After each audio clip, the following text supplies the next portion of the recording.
জুলাইয়ের চেতনা হ্যান ত্যান এগুলো বলে বলে আমাদেরকে দমিয়ে রাখার চেষ্টা করা হয়, কারণ তারা চায় জুলাইকে ভুলায় দিতে। গতকাল সংসদে সালাউদ্দিন আহমেদ বললেন যে আমরা যে সংবিধান সংস্কারের সংবিধান সংস্কারের যে শপথ নিয়েছি এটাই নাকি বৈধ না। সংবিধান সংস্কারের শপথ যদি বৈধ না হয় এই সরকার কি বৈধ? এই আন্দোলন সংগ্রাম করে যে হাসিনাকে তাড়িয়ে দিয়েছিল তা কোন নিয়মে, কোন আইনে আমরা তাকে সে বৈধতা দিবে? চাঁদাবাজিটা চলুক, তারা যেন এই গতকালকে দেখলাম 2 কোটি টাকার চাচ্ছে, বলছে যে মাসে 10 লাখ টাকা দিতে হবে, এবং এটাও বলছে পাশাপাশি যে ডিআইজি তাকে চিনে। তার মানে সে পুরনো দোকানটা যাতে চলুক, এবং এই দোকান তো একা চালায় না, ওই ছেলে একা চালায়, এটা রাজনৈতিক সিন্ডিকেটের মাধ্যমে চলে। আমার যখন খুব মন খারাপ লাগে তখন ওই দেবব্রত সিংহের তেজ কবিতাটা আমি প্রায়ই পড়ি, এবং আমি যখন গাড়িতে যাই আমি কানে হেডফোন লাগাই, আমি শুনি। যে একটা লাইন আছে না, যে আপনারা বলছেন বটে তোমাদের মতো মায়ারা যদি উঠে আসে তাহলে সারা দেশ উঠে আসবে, কিন্তু খাড়া পাহাড়ে ওঠা যে কি কঠিন সেটা যে ওঠে সে জানে। খাড়া পাহাড়ে উঠতে বহুত দম লাগে, তেজ লাগে। তো এইখানে যে মেয়েরা ছিল, এখানে অনেক আপুরাই চলে গেছে, কারণ হচ্ছে তাদের বাস ছিল, অনেকে দূর দূরান্ত থেকে এসছে। মেয়েদের তো আব্দুল আলামিন বলেই গেল যে মেয়েদের এখনো সন্ধ্যাটা আমরা মেয়েদের জন্য সেভ করতে পারি নাই। তো এইখানে যে আপুরা ছিল তারা অবশ্যই আমার বক্তব্য শুনে নিবে। ওরা কিন্তু প্রত্যেকেই সেই দম আর তেজ নিয়েই এই পর্যন্ত এসছে, এবং অনেকের মনে একটা দুঃখ আছে যে আমি ওই পর্যন্ত কেন নাই। এবং আমি বিশ্বাস করি তাদের ভিতরে যে দম আছে, তারা সেই সংসদের চেয়ারগুলো যে এরকম ব্লু কালারের, সেই দম নিয়ে তারা আমার পাশে সংসদে থাকবে ইনশাল্লাহ। এবং এই দম আমার বোনদের মধ্যে আছে, অবশ্যই আছে।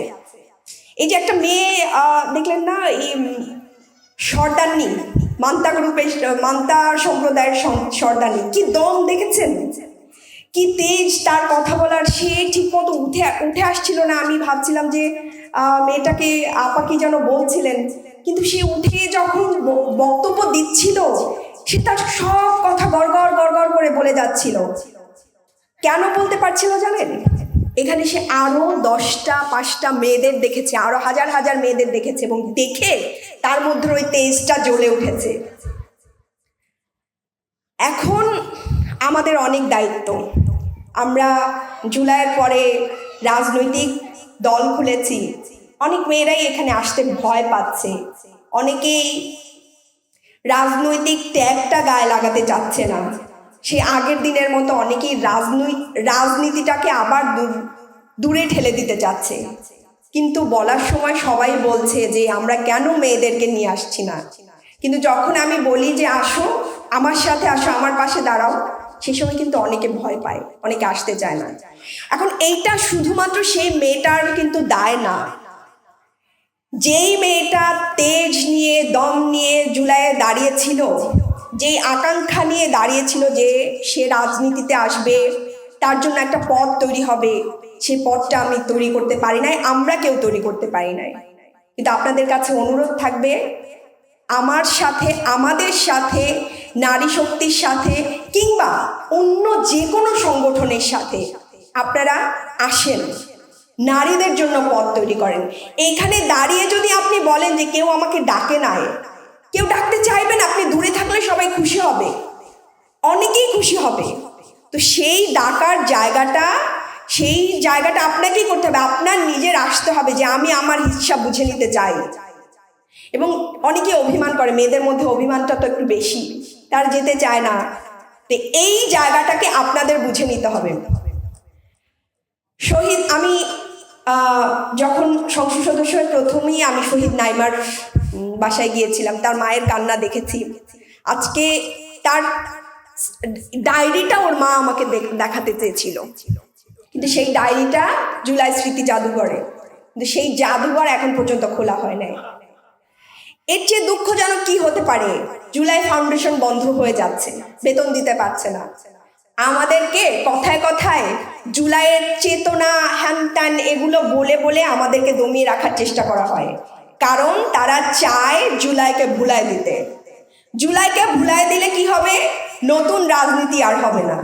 নতুন রাজনীতি না হলে সে পুরনো বন্দোবস্তের দোকানটা খুব ভালোভাবে চলবে, তাই না?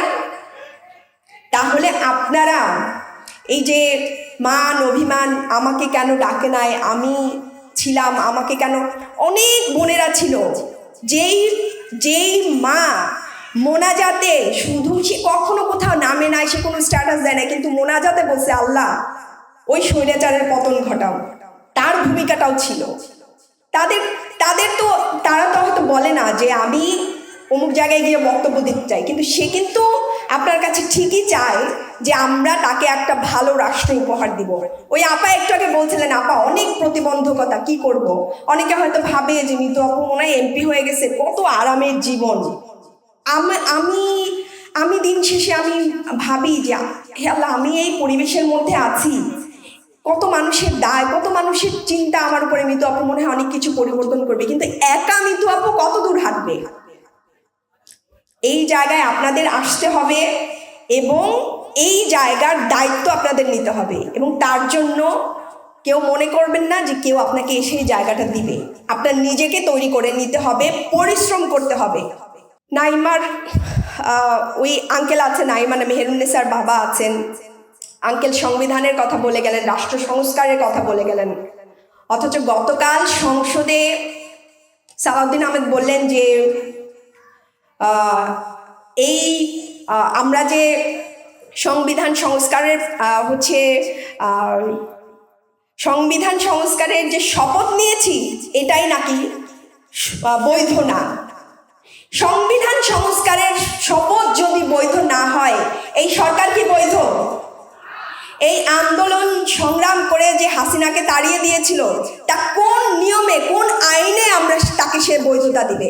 তো এই যে এইসব কথা কেন বলা হয় জানেন? এই এত আইন কানুন দেখিয়ে তারা চায় যে জুলাইকে ভুলায় দিতে, পুরনো দোকানটা ভালোভাবে চলুক, চাঁদাবাজিটা চলুক। তারা যেন এই গতকালকে দেখলাম 2 কোটি টাকার চাচ্ছে, বলছে যে মাসে 10 লাখ টাকা দিতে হবে, এবং এটাও বলছে পাশাপাশি যে ডিআইজি তাকে চিনে। তার মানে সে পুরনো দোকানটা যাতে চলুক, এবং এই দোকান তো একা চালায় না, ওই ছেলে একা চালায়, এটা রাজনৈতিক সিন্ডিকেটের মাধ্যমে চলে। রাজনৈতিক সিন্ডিকেটের মাধ্যমে কোটি কোটি, হাজার হাজার কোটি টাকা তারা ইনকাম করে। এখন বাংলাদেশে যদি জুলাইয়ের নারীরা রাজনীতিতে আসে, জুলাইয়ের শক্তি যদি মাঠে থাকে, তারা দেখে যে তাদের সেই রাজনৈতিক সেই দোকানটা বন্ধ হয়ে যাবে। এজন্য তারা কথায় কথায় বলে জুলাই জুলাই করবেন না, আসলে তারা জুলাইকে মুছে ফেলতে চায়। কেন? ওই যে রাজনৈতিক দোকানটা বন্ধ হয়ে যাবে। এই যে হাসিনা চলে গেছে, আওয়ামী লীগের এত ক্ষোভ, কারণ এর সাথে বিশাল একটা অর্থনৈতিক সম্পর্ক ছিল। সেই অর্থনৈতিক সিন্ডিকেটটা কাদের হাতে গেছে আমরা খুব ভালো করে জানি। সেই অর্থনৈতিক সিন্ডিকেট এখন বিএনপি চালাচ্ছে, এবং তারাই বারবার বলছে যে জুলাই জুলাই করবেন না। জুলাই ভুলাই দিলে এইসব অর্থনৈতিক সিন্ডিকেট, এইসব টেম্পো স্ট্যান্ডবাজি, এইসব চাঁদাবাজি চালাইতে সুবিধা হয়।